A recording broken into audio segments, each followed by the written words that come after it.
bien salut tout le monde, j'espère que vous allez bien. Je vous retrouve aujourd'hui dans cette nouvelle vidéo où je vais vous présenter un nouveau direct drive de la marque Camus que je ne connaissais pas avant qu'ils prennent contact avec moi, une marque chinoise qui a quand même créé une voiture électrique mais pour des raisons réglementaires n'a pas abouti.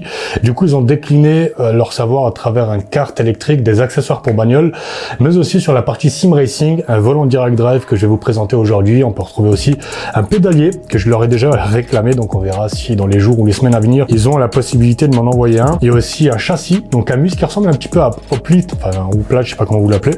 Il y a aussi frein à main, boîte de vitesse, enfin des accessoires que vous pouvez trouver sur internet, d'autant plus que celui-ci, le volant et la base est disponible à hauteur de 700 $ sur le site Alibaba.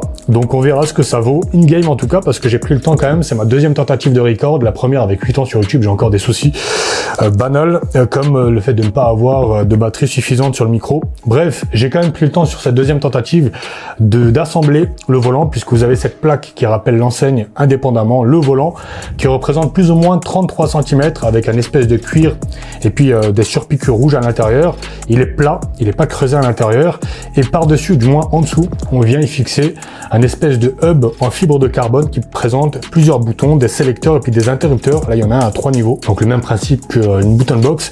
On a aussi sur le hub les palettes en fibre de carbone, donc palettes magnétiques, et ici à l'arrière vous avez le système quick release qu'on vient aussi fixer avec une fiche à l'intérieur qu'on vient brancher. Donc un petit peu d'assemblage avec quelques vis, tout est fourni évidemment, visserie et puis clé Allen. Alors il y a un petit problème que je lui reproche alors que je l'ai même pas encore testé, c'est l'accessibilité des boutons. Ici je trouve que voilà, le pouce ne tombe pas du tout dessus, au moins d'avoir des pouces géants, mais ça nécessite quand même de décrocher un petit peu la main et d'aller chercher les boutons au milieu. Pareil, bon là à la limite les sélecteurs, ici on peut à la limite s'en sortir, mais c'est vrai que les boutons vers le haut, c'est un peu compliqué à aller les chercher. Bon là on a les sélecteurs, évidemment ça nécessitera d'avoir la main complète, mais les boutons sur le dessus, je trouve que c'est déjà un petit problème pour l'accessibilité. Sinon dans l'ensemble ça a l'air plutôt bien foutu. Donc voilà pour le volant, il se fixe assez rapidement, quelques vis à ajouter ici, et puis la connectique pour le quick release qui vient directement sur la base que je vais vous présenter dans quelques secondes. Alors côté câblage, je suis tombé sur un sac comme celui-ci, je sais pas à quoi ça correspond. Il y a des clés Allen et puis quelques prises. J'espère ne pas avoir eu besoin d'avoir un doctorat électricien pour savoir maîtriser tous ces câbles, mais honnêtement je sais pas à quoi ça correspond. On retrouve juste ici avec le câble USB qui vient se fixer entre la base et le volant. Donc là aussi on a les 4 vis, enfin 4 vis il y en a 5, mais il y a 4 vis aussi qui viennent fixer la base en dessous, donc en fonction de votre châssis ou sur un profilé. La prise électrique ressemble pas mal à celle du Fanatec, pardon, que je vous avais déjà présenté avec cette espèce de mytho PCI, mais qui vient directement sur la base. Et ici donc la grosse alimentation, honnêtement elle ressemble vraiment beaucoup à celle du Fanatec. Et enfin la pièce maîtresse qui pèse, je pense même plus lourd que le DD1.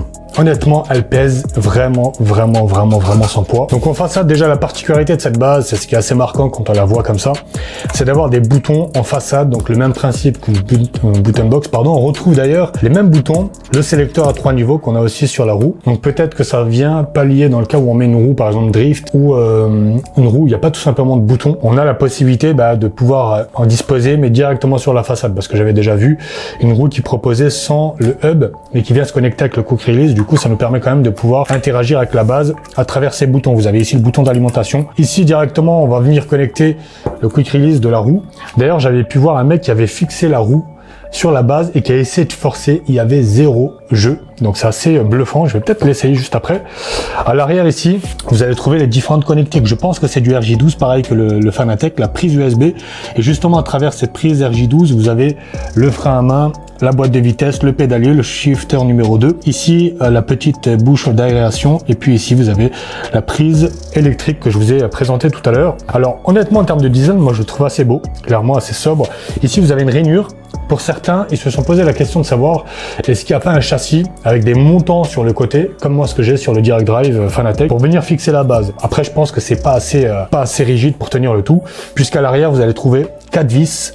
Pour certains, ils ont rencontré quelques difficultés. Ça peut être votre cas si vous êtes sur des châssis bien spécifiques, comme le Hoplite que je vous ai cité tout à l'heure, ou du Playseat ou d'autres, ou Airseat par exemple.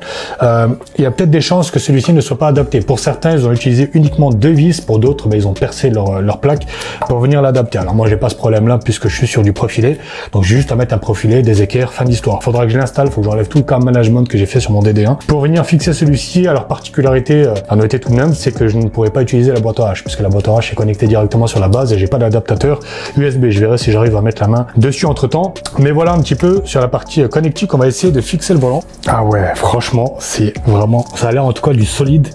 Bah écoutez, on verra ce que ça va donner une game. De le brancher, de le fixer, de le connecter sur le PC et voir un petit peu les différents réglages possibles, comment il se comporte sur les différentes simus que l'on connaît, que ce soit Assetto Corsa, Competition, Air Factor, Race Room, enfin un peu tout ce que je vous propose. Et honnêtement, je le trouve plutôt beau, assez classe. Après avoir l'accessibilité aussi des boutons ici, auquel cas si on n'a pas accès sur la base, voir comment les assigner ici, ou bien peut-être est-ce que c'est le même bouton, est-ce que c'est deux boutons différents, ça on verra aussi en jeu. Bref, j'espère que cette vidéo découverte vous aura plu. N'hésitez pas à laisser un avis pour ceux qui ont déjà eu l'occasion de le découvrir, de le tester ou d'avoir déjà des retours dessus dans l'espace commentaire. Moi, ce sera dans les vidéos à venir où je vous présenterai ce que ça donne in-game. J'espère être assez clair sur les explications pour vous donner un petit peu mon ressenti et surtout en comparaison avec le Direct Drive. Mais d'ici là, et je vais vous souhaiter à tous de passer une excellente journée, une excellente soirée. Prenez soin de vous et on se dit à très bientôt. Ciao, ciao tout le monde.